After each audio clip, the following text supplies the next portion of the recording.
Hola chicos, vamos a empezar con la óptica geométrica. Ya bien de verdad. El otro día vimos las leyes de la refracción, que son muy útiles, pero hoy vamos a empezar con los principios de la óptica geométrica.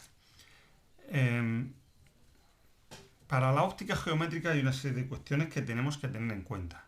En primer lugar, vamos a suponer los rayos, ya sabemos que el rayo es la dirección de propagación de la luz, los rayos siempre van a ser líneas rectas. Los rayos siempre vamos a hacer que vayan de izquierda a derecha. A ver, entonces, líneas rectas. Ahí. Los rayos van a ir siempre de izquierda a derecha.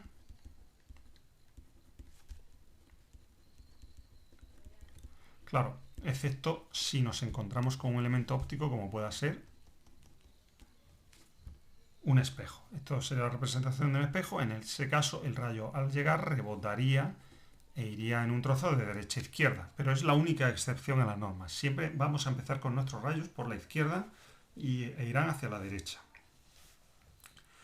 Más cosas a tener en cuenta. Vamos a utilizar una cosa que se conoce como la aproximación paraxial. ¿Qué significa la aproximación paraxial? Pues paraxial significa que los rayos que tengamos nosotros en nuestro problema siempre van a estar en las cercanías del eje óptico. El eje óptico va a ser una línea que nos represente pues, la dirección en la que se propaga la luz, ¿vale? La dirección izquierda-derecha. Y en nuestro caso, las lentes siempre vamos a hacer que estemos cerca del eje óptico. Esto significa que siempre vamos a trabajar en la zona central de una lente, de un espejo o de un dióptrico. ¿Por qué? Pues porque en el momento en que nos vayamos lejos de la zona paraxial, nos vayamos a los bordes de la lente, empiezan a aparecer lo que se llaman aberraciones.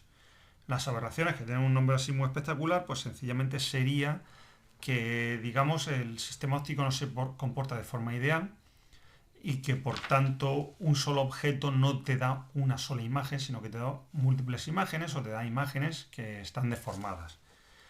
Nosotros todo eso lo vamos a evitar centrándonos en la zona paraxial, aunque tengamos un problema que en principio parezca muy escandaloso en vertical, muy grande verticalmente, y que tú dibujas una lente y estés cerca del borde de la lente, da igual. O sea, estamos hablando siempre de las zonas centrales, la zona paraxial.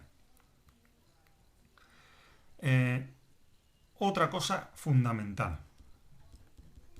Criterio de signos.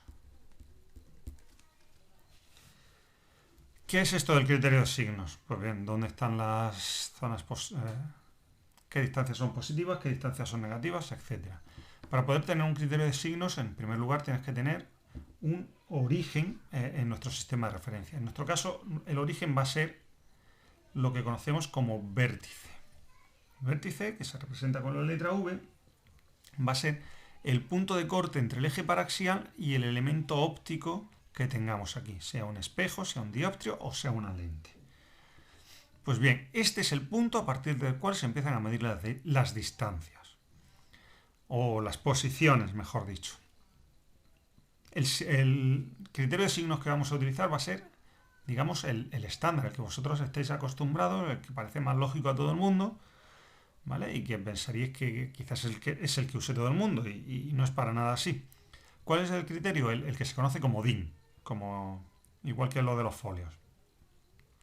Las posiciones a la derecha del eje óptico son positivas y las posiciones a la izquierda del eje óptico son negativas.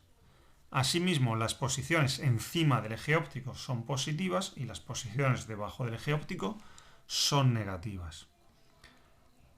Parece un absurdo, ¿no? Pero hay otro criterio de signos que lo utilizan los ópticos, sobre todo, en el cual, pues dependiendo de cuál sea la magnitud que estamos midiendo, a veces estas distancias son positivas y a veces las otras distancias son positivas, dependiendo si son magnitudes reales o virtuales. No vamos a entrar en ese criterio porque yo creo que este es bastante mejor, por lo menos a nivel teórico. A la hora de hacer dibujos, que es lo que vamos a hacer nosotros en definitiva, este criterio es mejor. Posiblemente en un laboratorio, frente a a lentes reales, sea mejor tener el criterio de los ópticos. Bueno, vamos a ver varios, antes de meternos con el primer sistema óptico, vamos a ver varios puntos fundamentales a la hora de tener en cuenta la óptica geométrica, puntos importantes. Este es nuestro eje óptico y aquí tenemos un sistema óptico. Un sistema óptico es todo aquel sistema que de un objeto te genera una imagen. En general, pues como he dicho antes, vamos a tener tres tipos: dioptrios, espejos y lentes. Vamos a ponerlos aquí: dioptrios, espejos y lentes. Aunque podemos tener otros sistemas más complejos también, sistemas compuestos, por ejemplo. Pues bien, da igual cuál sea el elemento óptico que utilicemos, el punto de corte con el eje se le llama vértice y es, como hemos dicho, el cero. En el caso de que sea un dioptrio esférico, un espejo o una lente esférica, lo representaremos con una semicircunferencia, con un arco de circunferencia, mejor dicho, porque esto pues sería una superficie. Esto solamente estamos representando el plano de corte con el papel. Esto, por supuesto, sería en tres dimensiones. Tendríamos por encima y por detrás del papel, tendríamos parte del dioptrio. Pues bien, si esto fuera un arco de esfera, obviamente aquí tenemos nuestro radio y este punto sería el centro de la circunferencia. Pues es el centro de curvatura del dioptrio y se representa con C.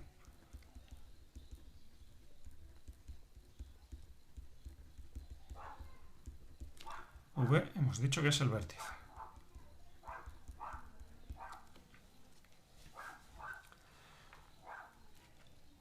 Vamos a considerar un punto a partir del cual salgan todos los rayos de nuestro problema. A este punto le vamos a llamar objeto. Básicamente nuestros problemas siempre nos van a dar un objeto y nos van a preguntar por la imagen que forma el sistema óptico. Entonces, un objeto emite rayos en todos los lados, bien porque sea una fuente de luz o bien porque reboten en la luz, y todos los rayos que pasen por nuestro sistema óptico, como estamos en óptica paraxial, acabarán centrándose, acabarán cortándose en un solo punto. Y ese punto sería donde se forma la imagen. Por ejemplo, si todos los rayos que salen de aquí, una vez que han pasado por nuestro dioptrio, acaban cortándose aquí, este punto le llamaríamos imagen.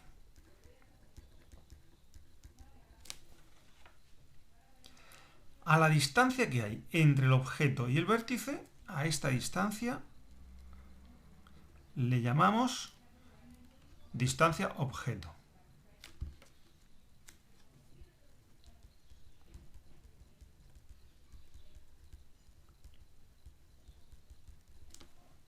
Y a la distancia a la que está la imagen del vértice, pues adivinamos. A esto le llamamos S' y S' será la distancia imagen. En general, todo lo que tiene que ver con el objeto va sin primas, todo lo que tiene que ver con la imagen va con primas.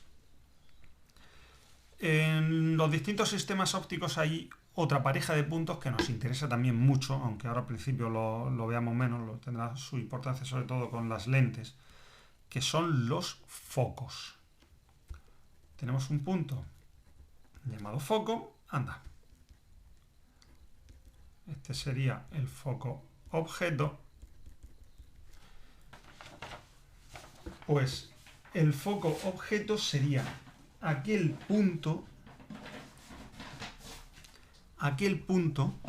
que una vez que los rayos pasan por el sistema óptico, la imagen se forma en el infinito. ¿Vale? ¿Y dónde está el infinito? El infinito en un sistema óptico es muy lejos. ¿Y qué es lo que significa muy lejos? Pues significa que una vez que los rayos han pasado por el sistema óptico, salen paralelos al eje óptico. Es decir, los rayos que salen paralelos, según la geometría euclidiana, ¿no?, acaban cortándose en el infinito. Por lo tanto, los rayos que salgan del foco, una vez que llegan a nuestro dioptrio, saldrían rectos, ¿vale? Todos, por aquí abajo también. Y por tanto acabarían cortándose en el infinito. Y este se llama foco objeto porque si ponemos el objeto aquí, la imagen se formará en el infinito. Y a la distancia que hay entre el foco objeto y el vértice se le representa con f, perdón, sin prima, que sería la distancia focal. Distancia focal objeto.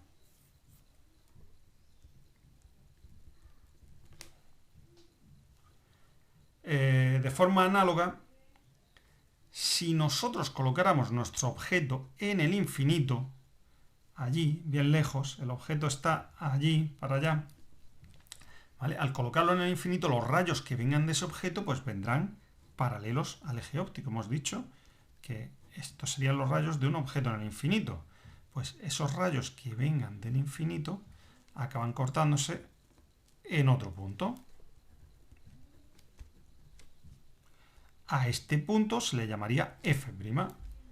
F' sería la focal imagen. El foco imagen. Y a la distancia que hay entre el vértice y el foco imagen se le llama f' distancia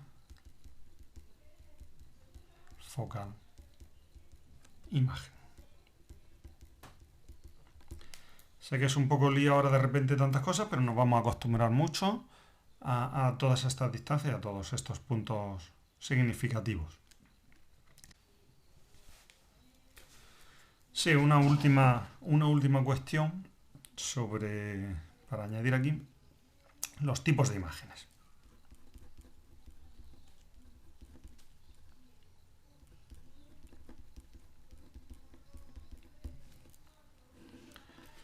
Como hemos dicho, todo sistema óptico va a coger un objeto y una vez que pasa ese objeto por nuestro sistema óptico se va a formar una imagen. En primer lugar, podemos tener un objeto que sea puntual y colocarlo pues, normalmente en el eje paraxial y por lo tanto este sería el objeto y esta sería la imagen.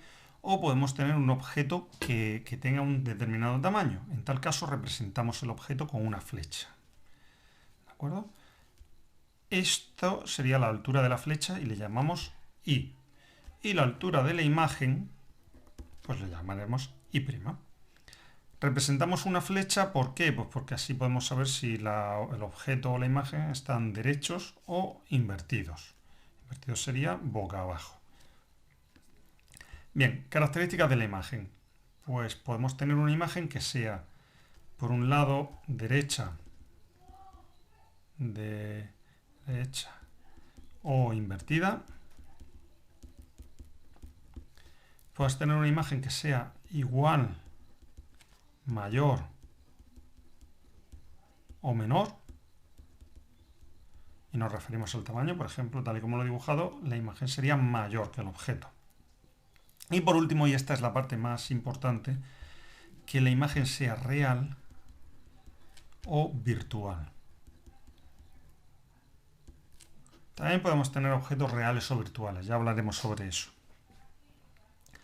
Una imagen real es aquella imagen en la que los rayos, una vez que han salido de nuestro sistema óptico, los rayos se cortan efectivamente en un determinado punto. Por ejemplo, los puntos que forman la punta de la flecha, pues tendríamos infinitos rayos. Nosotros no vamos a dibujar infinitos rayos, siempre vamos a trazar dos. Entonces esos rayos, porque claro, si hemos quedado que todos los puntos se acaban cortando en el mismo punto, pues con trazar dos puntos ya sabes cuál es ese. Con trazar dos rayos ya sabes cuál es ese punto de corte.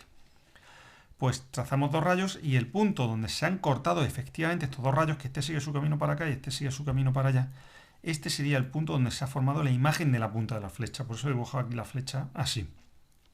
Pues bien, en este caso sería una imagen real, porque los rayos se han cortado de verdad ahí. Es una imagen que tiene unas características interesantes, porque necesitamos una pantalla para poder verla. si no colocamos una pantalla aquí, la imagen no se ve. Tú puedes tener un proyector de un cine, pero si no tienes una pantalla sobre la que proyectar, directamente no ves nada. Es lo que pasa por todo el camino que hay desde el proyector hasta la pantalla. Por ahí tienes los rayos que no están formando ningún tipo de imagen. Y luego tenemos la imagen virtual. En el caso de la imagen virtual, sería lo que ocurre cuando tenemos nosotros un determinado elemento óptico también, y cuando los rayos llegan al elemento óptico, en vez de converger, los rayos se separan.